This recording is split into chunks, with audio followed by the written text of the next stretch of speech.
विश्व शांति। समर्थ सदगुरुदेव श्री रामलाल जी सिया की जय हो। दादा गुरुदेव ओम श्री गंगाईनाथ जी योगी की जय हो। आध्यात्मिक मार्ग पर चलने वाले सभी गुरु भाइयों और गुरु बहनों को जय गुरुदेव, जय दादा गुरुदेव।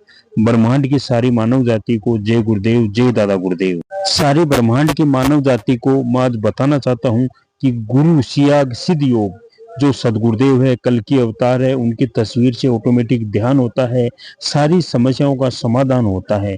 उनके तस्वीर का ध्यान करने से और संजीवनी मंत्र का जप करने से सारी समस्याओं का समाधान हो जाएगा। और आप घर में जैसे गृहस्थी जीवन जी रहे हो, जीते रहो, आपको छोड़ना कुछ भी नहीं है। केवल आप मंत्र का जप करो, जो परिवर्तन आएगा मंत्र के जप से आएगा। आज सिद्ध योग की बुक सदगुरुदेव के हाथों से लिखी हुई है, उसमें आज वीडियो देखते हैं विश्व शांति कैसे होगी। और आज देखते हैं आगे विश्व शांति। संसार में धार्मिक ग्रंथों की संख्या अन्य ग्रंथों से अधिक है और उनका पठन पाठन भी सबसे अधिक होता है, परंतु फिर भी संपूर्ण विश्व में अशांति का एक छत्र साम्राज्य है। दूसरी तरफ शांति के लिए जितने प्रयास किए जाने चाहिए भौतिक विज्ञान के आचार्य कर चुके तथा पूरी तरह से असफल भी हो चुके हैं। जिन विध्वंसक हथियारों के बनाने में वे असीम धन खर्च कर चुके हैं, प्राय उतना ही धन अब उनको नष्ट करने में भी लगेगा।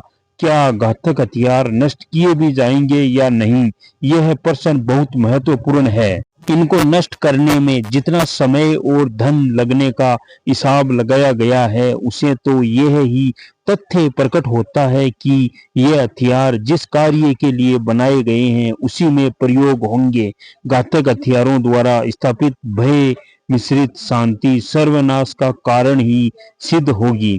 धर्म के बारे में एक व्याख्या मुझे पूर्ण सत्य लगती है, वह है धर्म का प्रमाण किसी ग्रंथ पर नहीं, मनुष्य की रचना की सत्यता पर निर्भर है। ग्रंथ तो मनुष्य की रचना के बहिर्गमन है, परिणाम है।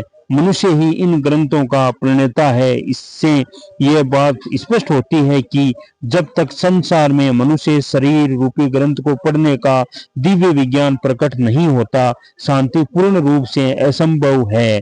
हम देख रहे हैं कि संसार में बौद्धिक प्रयासों द्वारा शांति स्थापित करने के सभी प्रयास असफल हो चुके हैं।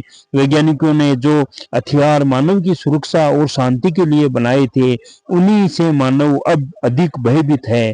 सभी उन्हें अतिशीघ्र नष्ट करने का प्रयास कर रहे हैं, परंतु विश्व में परिवर्तन का जो तूफान आरंभ हो गया है, क्या वह उन्हें ऐसा करने देगा? संसार में धर्म और जाति के नाम पर जो नया ध्रुवीकरण प्रारंभ हो गया है, उसकी गति तेज होती ही जाएगी। यह भी संभव है कि यह संकीर्ण ध्रुवीकरण ही विश्व के महाविनाश का मुख्य कारण बन जाए।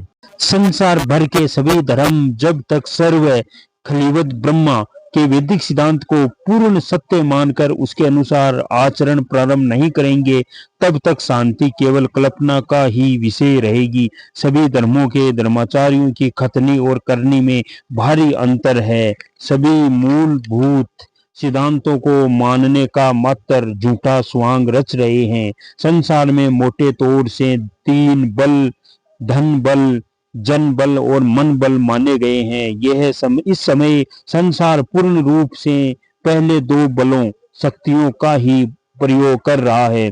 हम स्पष्ट देख रहे हैं कि धन बल अपनी सुरक्षा के लिए जन बल का प्रयोग ढाल कवच के रूप में कर रहा है। इस प्रकार हम देख रहे हैं कि धन माया का संसार पर एक छत्र साम्राज्य है। इस संबंध में मुझे मेरे एक मित्र की राजस्थानी भाषा की एक कविता की कुछ पंक्तियां याद आ गई। कविता का शीर्षक था लिच्छमी।